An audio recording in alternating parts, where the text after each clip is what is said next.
नमस्कार मंडळी, आषाढ महिना सुरू झालाय आणि आषाढ महिना विशेष आज आपण गव्हाच्या पिठाच्या खुसखुशीत अशा कापण्या तयार करणार आहोत। याच कापण्यांना काही ठिकाणी आषाढ तळणी सुद्धा म्हटलं जातं। तर या कापण्या खुसखुशीत कशा करायच्या याची संपूर्ण माहिती तुम्हाला आपल्या आजच्या व्हिडिओमध्ये मिळणार आहे। त्यासाठी आपला आजचा व्हिडिओ संपूर्ण बघा। तर कापण्या बनवण्यासाठी इथे मी 1 वाटी गूळ घेतलेला आहे। ज्या वाटीने आपण मोजून सर्व पिठे घेणार आहोत त्याच वाटीने मोजून आपल्याला इथे गूळ सुद्धा घ्यायचा आहे। तर सुरुवातीला आपल्याला हे गूळ विरघळून घ्यायचा आहे। त्यासाठी इथे मी अर्धा वाटी पाणी घेतलेलं आहे। 1 वाटी गुळासाठी आपल्याला इथे फक्त अर्धा वाटीच पाणी घ्यायचं आहे। हे परफेक्ट प्रमाण आहे, एवढंच फक्त आपल्याला करायचं आहे आणि मीडियम फ्लेमवर आपल्याला हे गूळ विरघळून घ्यायचं आहे। मध्ये मध्ये सारखं चमच्याने फिरवायचं म्हणजे गूळ लवकर विरघळलं जातं। तर इथे 5 मिनिटांमध्येच आपलं हे गुळवणी इथे तयार होईल आणि हे थंड करायला आपण संपूर्ण थंड झालं पाहिजे। थंड करायला साईडला ठेवूया आणि तोपर्यंत आपण पिठं घेऊया। तर इथे आपण 2 वाटी गव्हाचं पीठ घेणार आहोत। हे बघा 2 वाटी त्याच वाटीने मोजून मी गव्हाचं पीठ घेतलेलं आहे आणि पाव वाटी इथे आपल्याला बेसन घ्यायचं आहे। बेसनमुळे आपल्या कापण्या आहेत त्या छान अशा खुसखुशीत होतात, म्हणून बेसन घ्यायचं आहे आणि चवीपुरतं थोडंसं मीठ घ्यायचं। जेव्हा आपण गुळापासून गोड पदार्थ बनवतो त्यावेळेला त्यामध्ये थोडंसं मीठ टाकलं तर त्याची चव अधिक वाढते। त्याचबरोबर आपण इथे 2 चमचे तीळ घेतलेले आहेत आणि वेलची पावडर सुद्धा टाकलेली आहे। जर तुम्हाला ह्यामध्ये बडीशेप किंवा सुंठ पावडर आवडत असेल तर ते सुद्धा तुम्ही घालू शकता, त्याने सुद्धा खूप छान चव येते ह्या कापण्यांना। तर आता ही सुरुवातीला आपण ही सर्व पिठं मिक्स करून घेऊया आणि त्यानंतर ह्या पिठाला आपल्याला मोहन द्यायचं आहे। त्यासाठी इथे मी तडका पॅन घेतलेला आहे, त्यामध्ये आपल्याला 4 चमचे तूप घ्यायचं आहे आणि तुपाचं मोहन आपण देणार आहोत। तुपाचं मोहन सुद्धा कापण्यांमध्ये खूप छान मस्त चव येते आणि खुसखुशीत होतात कापण्या, म्हणून आपण ह्यामध्ये तुपाचं मोहन घेतलेलं आहे। तर 4 चमचे आपण तूप इथे कडकडीत गरम करायचं आहे। हे बघा इथे आता मी हे गरम करायला ठेवलेलं आहे। चांगलं असं धूर येईपर्यंत आपल्याला हे गरम करायचं आहे आणि आता हे छान गरम झाले। आता लगेच आपण पिठावर घालायचं आहे मोहन। आता सुरुवातीला हे गरम आहे म्हणून आपण चमच्याने मिक्स करून घेऊया मोहन सगळ्या पिठामध्ये आणि नंतर थंड झाल्यानंतर आपण हाताने सर्व पिठाला मोहन एकसारखं चोळून घ्यायचं आहे। सगळ्या पिठाला मोहन एकसारखं लागलं पाहिजे असं आपण चांगलं मिक्स करून घेऊया।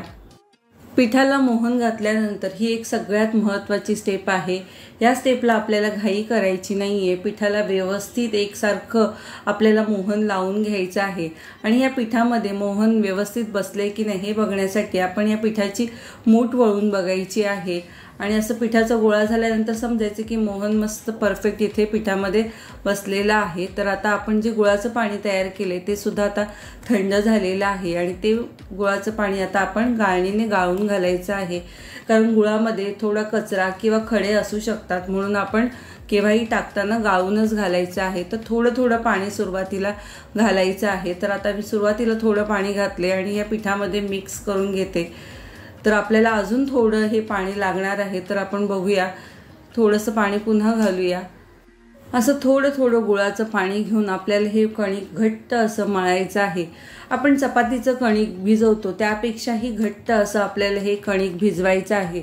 जर थोडं पातळ असं झालं तर आपल्या कापण्या मऊ होऊ शकतात, म्हणून आपल्याला घट्टसरच इथे हे पीठ मळायचं आहे। तर आपण अर्धा वाटी पाण्यापासून हे गुळाचं पाणी तयार केलेलं, तर संपूर्ण आपल्याला बरोबर गुळाचं पाणी इथे लागलेलं आहे।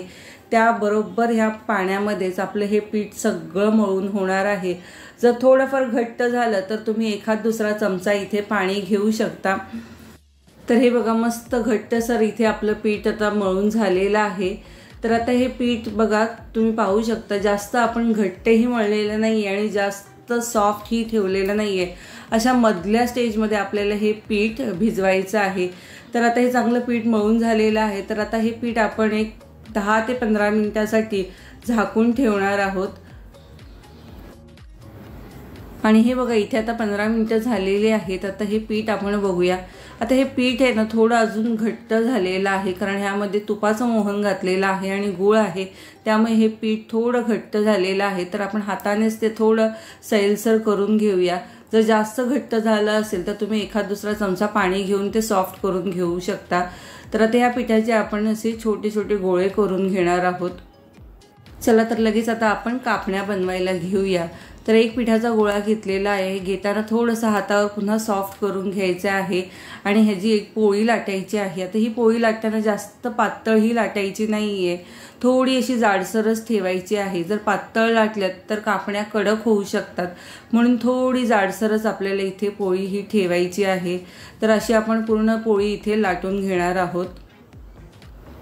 ही पोळी लाटत असताना आपण पीठ वापरलेलं नाही आहे पोळीला लावायला। जर खाली पोळी पडायला चिटकत असेल तर थोडंसं तेल लावून आपण ही पोळी लाटून घ्यायची आहे आणि लाटताना बघा आपण थोडी अशी जाडसरच ही पोळी लाटलेली आहे। तर पोळी लाटून झाल्यावरती आपण वरून थोडी अशी खसखस घालायची आहे, म्हणजे कापण्या दिसायलाही खूप छान दिसतात आणि चवीला सुद्धा खसखशीची चव कापण्यांमध्ये खूप छान येते। आता ही खसखस निघू नये म्हणून वरून थोडंसं पुन्हा आपण लाटून घ्यायचं आहे, म्हणजे तळताना खसखस अशी बाहेर येत नाही। तर हे बघा आता मस्त लाटून झालेली आहे। तर आता आपण कापण्या कापूया। तर या कापण्या कापत असताना आपण काजू कतली ज्या आकारामध्ये असते तशा आकारामध्ये आपण ही कापण्या कापणार आहोत।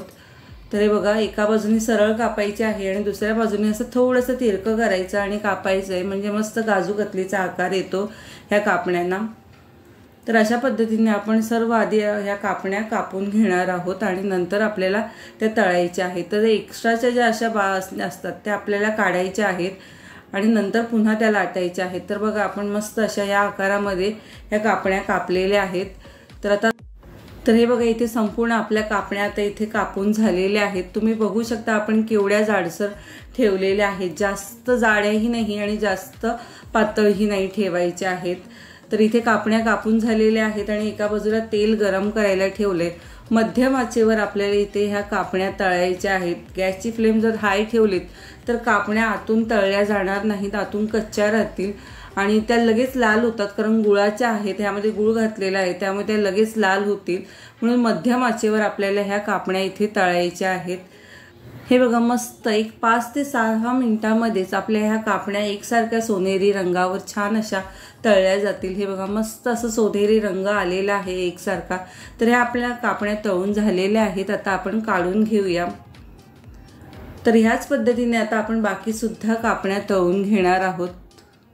तर हे बघा मस्त आपल्या सर्व कापण्या इथे तळून झालेल्या आहेत आणि कापण्या तुम्ही पाहू शकता मस्त अशा खुसखुशीत झालेल्या आहेत। थंड झाल्यानंतर बघायच्या, सुरुवातीला त्या मऊच असतात पण थंड झाल्यानंतर छान अशा खुसखुशीत ह्या कापण्या तयार होतात।